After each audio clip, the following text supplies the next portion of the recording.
በቸርነቱ ጠብቆ ይህንን የከበረ በዓል በመላእክት ከተማ የከበረውን በዓል ደግሞ በሰዎች በኛ ከተማ እግዚአብሔር አክብሮታልና ይህንን በዓል አክብረን ክብር እንድናገኝ ይህን በዓል ወስኖና መስርቶ ለእኛ አድርጎ አዘጋጅቶ ጥቅሙና ወስኖ አባቶቻችን ከአምላካቸው ተቀብለው ሲሰሩበት የነበረውን ይህን ታላቅ በዓል እንድናከብር የፈቀደልን እግዚአብሔር ስሙ የተመሰገነ ይሁን።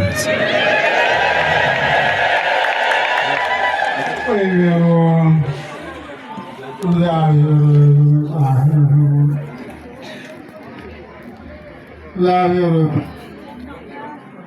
ወደ ሮም ሰዎች የጻፈው መልእክት ላይ የተገኘ ነው ያለ ወደ ሮም ሰዎች የጻፈው መልእክቱ ሐዋርያው ምዕራፍ 9 ላይ ይህን ኃይለ ቃል እናገኘዋለን።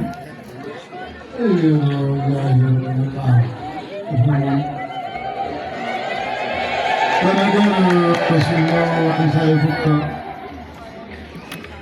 አነሳሳው መሪም አደረኩ አመራሩ የተቃና እንዲሆን ብዙም እንዳይበደል ጩኸትም እንዳይበዛ እኔ መሪ አድርጌ ሆንኩ። እሱን ይህን ካደረገ በኋላ ያበጽ መላእክት ምሕረቱ የምሕረት መላእክትን እናዘጋጀ መላእክት ሰውንም ተክሉንም ዘሩንም ውሃውንም የአየሩንም ፀባይ ሁሉ የሚያስተካክሉ ናቸው። የአየሩ ፀባይ እየገባቸው ቴክኖሎጂ ቀደም ብሎ በእነሱ ዘንድ የተገለጠ ዛሬ በዚህ ቦታ ዝናብ ይሆናል፣ በዛ አካባቢ ድርቅ ይሆናል ተብሎ ቴክኖሎጂ እንደሚለው ሁሉ የዛ ፀባይ የተገለጸላቸው ቅዱሳን መላእክትን የምሕረት መላእክትን አመጣ። ከውስጥ መላእክት ምሕረቱ አርያው ትዕግስቱ ታግሶ እግዚአብሔር ትዕግስት የባህሪው ነው። ትዕግስትን አድርጎ መላእክትን አመጣ። መላእክት ምሕረቱ ይላል። አንዱ መልአክ መልአከ መዓትም ይሆናል፣ መልአከ ምሕረትም ይሆናል። የምሕረት መልአክ አለ፣ የመዓት መልአክ አለ። የምሕረት መልአክ የእግዚአብሔርን ስራ አዳኝነቱን ይናገራል፣ ስራውንም ይመሰክራል። የመዓት መልአክ ደግሞ ሲታዘዝ መዓቱን ያመጣል። ለነሰናክሬም ለሕዝቅያስ መልአከ ምሕረት ሲሆን አንዱ ለሰናክሬም መልአከ መዓት፣ ለኖህ መልአከ ምሕረት ሲሆን ለሰባት ጋር ደግሞ መልአከ መዓት ሆኖ ከሰማይ በረዶ አውርዶ ከመሬቱም ውሃውን አፍልቶ ሰብአ ትካትን እግዚአብሔርን የሚያውቁ አምልኮቱን የማይፈጽሙ ሕግ ተሰርቶ ሕግ አምዘግዝገው ጥለው በገዛ ራሳቸው ጉዞ ያደረጉትን እንዲያው የእኛ ሀሳብ የእኛ ጉዞ ስንዝር አያራምድምና እግዚአብሔርን መሬት አደረግነው፣ እግዚአብሔርን ታስቀደምነው። ስራችን የሚቃን ነው። እኛ እናውቃለን ብለን ተነሳን፣ እኛን የፈጠረውን አምላክ አያውቅም ማለት ነው። አውቆ እኮ ፈጥሮናል። ማህባል ውሃበው ካለመኖር ወደ መኖር አምጥቶ የሚበቃ አካልን ሰጥቶ ሰውነታችን ሁሉ አንድ ለኃጢአት የተፈጠረ የለም። ለስራ ብቻ ነው።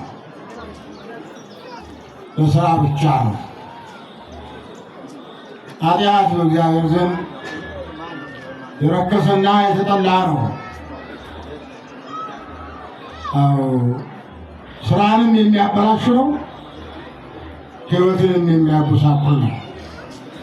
እንግዲህ ይህንን በመጽሐፍ እየተነገረው መምህራን እያስተማሩ መጽሐፍም ተጽፎ የሆኑትም የእስራኤል ቁጥራቸውም የእስራኤል አወጣጣቸውም ነገዳቸውም ባህሪያቸውም አካሄዳቸውም ኦሪት ዘፍጥረት ኦሪት የአፈጣጠራቸው ኦሪት ዘኍልቍ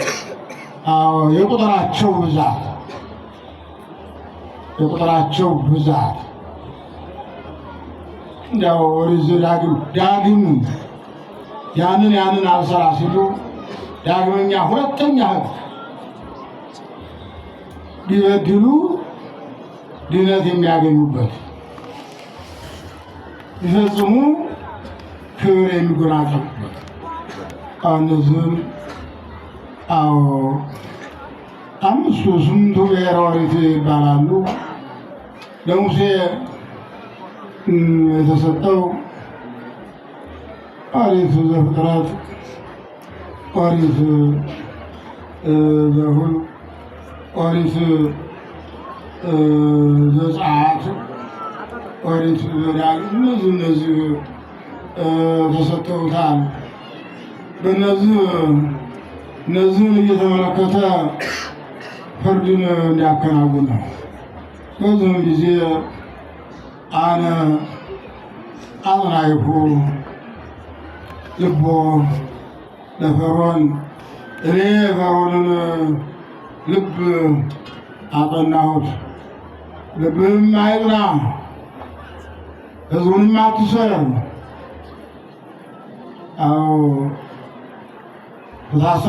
የታሰሩትን ፍታቸው፣ ወንጀልም አትጨምር። ወንጀል ነፍስንም ሥጋንም የሚያጎሳቁል በነፍስም መከራን የሚያመጣ በሥጋ ውርደትን የሚያሳይ ነውና እስራኤልን ልቀቅ አትግፋ በተባለ ጊዜ እስራኤልም እግዚአብሔርንም አላውቅም እስራኤልንም አልለቅም። መቼም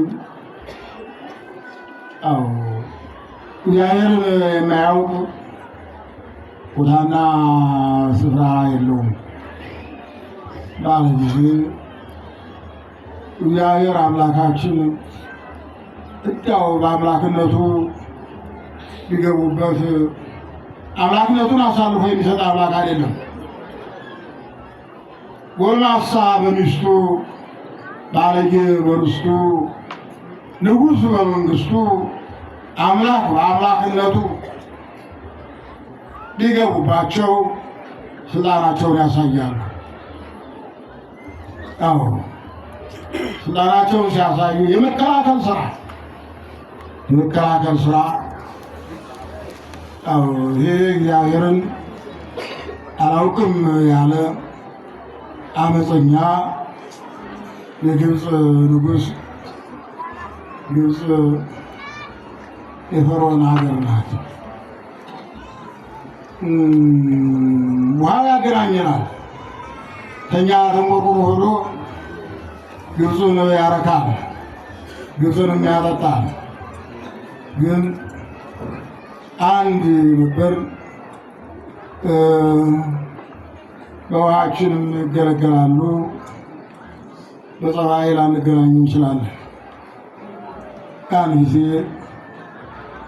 ፈርዖን እግዚአብሔርን አልለቅም ባለበት ጊዜ፣ የግድ እግዚአብሔር አላውቅም ባለበት ጊዜ የእግዚአብሔርን አምላክ ማወቅ አለበት፣ እስራኤልን መልቀቅ አለበት። እንደዛ አድርጎ የኔና የእናንተ አምላክ ወደ ኤርትራ ወደ ቀይ ባህር እንዲሄድ እስራኤል በከነዓን ነበሩና ሰማይ ተደፍቶባቸው ጨለማ አምጧቸው አገዛዝም ዘንቶባቸው ነበርና አገራቸውን አሻግረው እያዩ ቀኑ መቼ ተመልሶልን ውሃው መቼ ጎሎልን ተሻገር ሀገራችን ገብተን የሚል አስተሳሰብ ነበራቸው። ነገር ግን ይህንን አስተሳሰብ ለየጊዜው እየቀየረና እየለወጠ ለእግዚአብሔር የማይታዘዘው ሆኑ እንግዲህ ያድህን በኢየሩሳሌም ያለው ጣዖት እናንተን የሚያነጋግር በእውነት ማዳንን ይችላል ወይ? እናንተንስ ከኔ እጅ አውጥቶ መውሰድ፣ ባህሩንም ከፍሎ ማሻገር፣ ስልጣንንም ቀምቶ ለራሱ ማድረግ የሚችል ነው ወይ? በኢየሩሳሌም ያለው ጣዖት አምላክ በኢየሩሳሌም ላይ የተወለደው ጣዖቱ ላይ የተወለደው አምላኩን ነው። ማን እንደፈጠረውም አላወቀም፣ ማን እንዳስገኘውም አላወቀም። ስልጣኑ ላይ ማን እንደሚያቆየውም አላወቀም። ስልጣን የባህሪው የሆነ ዘኢያሃይድዎ ስልጣኑ ብዙ ጊዜ ስልጣኔ ይሄድብኛል ብሎ የማይፈራ በየበሩ በየኬላው ሰራዊትን የማያስቀምጥ በተነሳ ጊዜ ግን አመድ የሚያደርግ አምላክ መሆኑን ማወቅና መረዳት ተሳነው። ጣዖት ብሎ አምላኩን ሰደበ። እንግዲህ እስራኤል ያ ቀይ ባህር ያው ኤርትራ ነው። ከነዓን ነው ሀገራቸው ላይ አይተው ነበርና መቼ ነው የምንገባው? ወተትም ማርም የምታፈስ ናት ሀገራችን። ያለው ፀሐይ ብቻ ነው። የሲና ተራራ ፀሐዩ ያለምንም እሳት ምግብ የሚያበስል ነው። ጥሬም የሚቆላ ነው። ወጥም የሚሰራ ነው። ራሱ ፀሐዩ ብቻ። ይህንን ፀሐይ መቼ ተላቀነው ማርና ወተት ወደሚዘንባት ወደ ሀገራችን የምታስገባንስ መቼ ነው እያሉ በጸሎት አምላካቸውን ይጠይቁ ነበረ። መቼም ከልብ ተነገር ነው። የነገሩትን የማይረሳ የለመኑትንም የማይረሳ ተናግሮ የማያስቀር ምሎ የማይከዳ አካሉን አሳልፎ ለመስቀል ያደረገ አካሉን በመስቀል ላይ ያዋለ ከሰማይ የወረደው ሥጋ በምድር ተመላልሶ እንደገና ወደ ሰማይ እንዲወጣ ያደረገ እግዚአብሔር አምላካችን ጩኸታቸውን ሰማና በሽታቸውንም አየው። ሕመማቸውን በስቷል፣ ጩኸታቸውም ወደ እኔ ቀርቧል። ሰማይኩ ጋረሙ ለሕዝቤ የሕዝቤን ጩኸት ሰማሁ። ወረድኩ ሰማይ ከማዕድህም እነሱን አድናቸው ዘንድ ከሰማይ ወረድኩ እያለ ድምጡን እያሰማ አልዓዛር ወዴት ያለኸው እያለ እየተጣራ አብርሃም አብርሃም እያለ ሙሴ ሙሴ እያለ በየተራራው እነሱን እያነጋገረ በቁጥቋጦውም ስር በወይራውም ስር በቅጥቅታውም ስር ውሃ በሌለበት ውሃ እያፈለቀ እንጀራ በሌለበት ከሰማይ እንጀራ እያዘነበ 40 ዘመን ሙሉ የመገባቸው እስራኤልን ለማዳን ከሰማይ ወረደና ሙሴን ምን አለው? አንተ ሙሴ ንሳ ለእንታክቲ በትር ይችን ብትር አንሳ። ብትሯን ካነሳት በኋላ ባህሩን በብትሩ ምታው። ብትሩ እንደው መቋሚያ ምንይዞ ትምህርተ መስቀል ያለው መቋሚያ አለው። ይኸውላችሁ መቋሚያ ትምህርተ መስቀሉ በያዝከው መቋሚያ በትምህርተ መስቀሉ ባህሩን ዝብጣ ለባህር ይችን ባህር ምታት አለው። ብትሩን አንስቶ ውሃው ላይ ጣል ባደረገው ጊዜ ያ የሞላ ኤርትራ ባህር ለሁለት ተከፈለና መሀል በዚህ ጊዜ እስራኤል በመካከል ደረብ ሲሆንላቸው ገቡና ተሻገሩ። ወደ ከነዓን ገቡ፣ ወደ ሀገራቸው። ፈርዖን እስራኤል በዚህ ተሻገሩ አመለጡ ሲሉት ሰራዊቱን ይዞ ፈረሱንም ጭኖ እንዳሁኑ እንደ ዛሬው መኪና የለምና ጥንት ነገሥታት ሲዋጉም በፈረስ በበቅሎ እየሄዱ ነውና እየተሽሞነሞኑ ፈረሱን ጭኖ ሰራዊቱን አስከትሎ ሲገባ ወደዛ ሲገባ እንደገና ባህሩን ምታው አለው። ቢመታው ውሃው ግጥም አለ፣ እዛው ሰጥሞ ቀረ።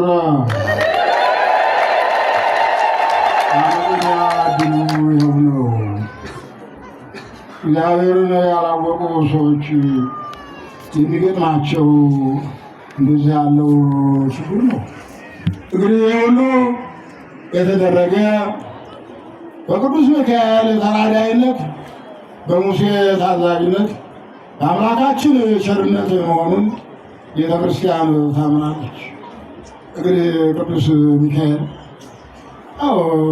ለሰው ልጆች እንደው የሚጸልይ ክፉ ነገር በሀገር ላይ እንዳይመጣ በሰው ላይ ጉዳት እንዳይደርስ ፈጣሪውን የሚለምን እውነተኛ የምሕረት አምላክ ነው። የምሕረት አምላክ በመሆኑ አስተምር ለነ ሰአልናከ አስርቱ አርባዕቱ ትንልናከ የሚለው ዛሬው ስሙ ዓለም በ14 ልመናዎች ሕዝብን አድን ተብሎ እንደተነገረው ሁሉ 12 ልመናዎች 12 የዓመቱ በዓመት ቅዱስ ሚካኤል 12 ጊዜ ይውላል። በወር ማለት ነው። ያ ሲቆጠር 12 ይሆናል። 2 ስንጨምር 14 ይሆናል። ከጥቅምት 20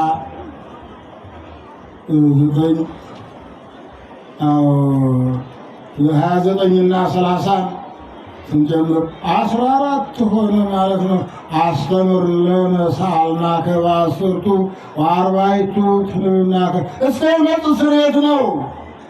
ሰዎች ኃጢአታቸው እስከሚሰረይላቸው ድረስ ከመንበረ ጸባዖት ከመንበሩ ስር ወድቆ ፈጣሪውን እየለመነ ሕዝቤን ማርልኝ፣ አገሬን ታድግልኝ እያለ ሲለምን ሲጸልይ ቆይ ዛሬ የማዳን ስራውን እግዚአብሔር በቅዱስ ሚካኤል አማካይነት የማዳን ስራውን ለሰው ልጆች ያደረገበት ታላቅ በዓል ነው። እናከብረው። አዎ የታሰሩ የተመቱበት ነው። የወደቁ የተነሱበት ነው። ያጡ ያገኙበት ነው። የተራቡ የጠገቡበት ነው። የታረዙ የለበሱበት ነው። የተሰደዱ የተመለሱበት ነው።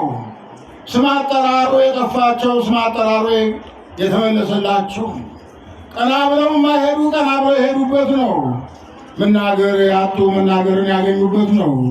የዓይናቸው ብርሃን የሌለው የዓይናቸው ብርሃን በዓይናቸው ያዩበት፣ የጆሮአቸው መስኮት የተከፈተበት፣ ወገባቸው ቀና ብሎ የሄደበት፣ ኃጢአትን ለጉዞ የወደቀበት፣ የሰው ልጆች ከኃጢአት ማሰሪያ ተፈተው ከፈጣሪያቸው ጋር ታርቀው አንድ ማህበር ሆነው የኖሩበት ዕለትና ሰዓት ነው ዛሬ፣ ሌላ አይደለም።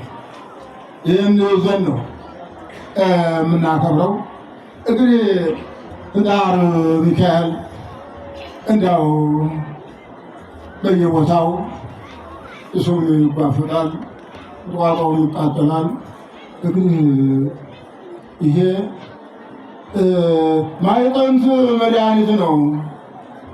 አዎ ጢሱ የህዳር ሚካኤል ተጣጠነ በኋላ ተዘዋዋሪ በሽታም የለም፣ የወባም ኃይል ደግሞ ተምዘግዝጎ ይጠፋል ነው የሚባለው። ስለዚህ ነው ህዳር ሚካኤል ታጠነ የሚባለው። ዝም ብሎ አይደለም። የሚያጥኑትን ቅዱሳን መላእክት ናቸው። ያሰማራቸው እግዚአብሔር ነው። እኔና እናንተን የፈጠረ ቅዱስ ሚካኤልም ከነሱ መካከል እልፍ አእላፋት ቁጥራቸው ይሄ ነው የማይባል ቅዱሳን መላእክት አብረው ዛሬ ከቅዱስ ሚካኤል ጋር አብረው አሉ። በነገውም ዕለት እልፍ አእላፋት በዓላቸው ይከበራል። ቁጥራቸው ይሄ ነው የማይባሉ ቅዱሳን መላእክት ለሰው ልጆች አገልግሎትን የሚሰጡ በቅዱስ ሚካኤል አማካይነት ቦታውንም ጢሱንም እያጠኑ በሽታውንም እያባረሩ ለሰው ልጆች ስርየት እየተለመደ ሰዎች ከእግዚአብሔር ጋር የታረቁበት እግዚአብሔር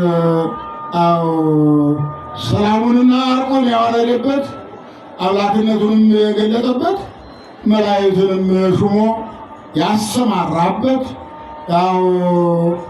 ቀና ቀና የሚሉ ዝቅ ያሉበት የተዋረዱ ደግሞ ከፍ ብለው የታዩበት ታላቅ በዓል ነው። ዛሬ ቅዱስ ሚካኤልን የምናከብረው እግዚአብሔር ስላከበረው ነው። እግዚአብሔር ስለሾመው ነው። እግዚአብሔር የተሾመው እኛ መሻር አንችልም፣ አቅም የለንም። የእግዚአብሔርን ሥራ መቀነስ የለብንም። እግዚአብሔርን አምልኮቱን ብቻ መፈጸም ነው ያለብን።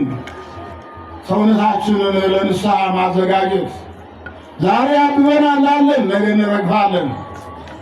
ይህ ዓለም በከዳን ጊዜ የሚቀበልን በእነ ቅዱስ ሚካኤል አማካይነት እግዚአብሔር አምላካችን ነው።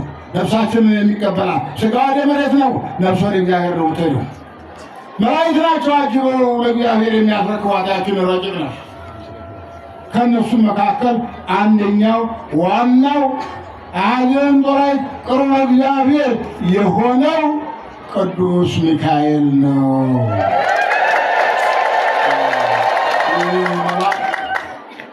እግዚአብሔር ጋር የእግዚአብሔርን የማዳን ስራ ለሰዎች የሰዎችን ድህነት ለእግዚአብሔር የሚያስረክብ ተላላኪ መልአክ ነው። ለእኔና ለእናንተ የሚላላከን ነው። የእኛ መልእክተኛ ብንልከው መልእክቱን ሳይፈጽም ከመንገድ ይመለሳል። ግዛ የተባለውን ሳይገዛ ገንዘቡንም አጉድሎ አጥፊ ይሆናል። ቅዱስ ሚካኤል ግን የነገርነውንም ያደርሳል፣ የለመነውንም ያስታውሳል። እውነተኛ መልአክ ነውና ስጋችንንም ነፍሳችንንም የሚጠብቅ አደራ የተሰጠች ነፍስ ለቅዱስ ሚካኤልና ለድንግል ማርያም ነው። እነዚህ ናቸው ተንከባክበው ወደ እግዚአብሔር የሚያቀርቧት።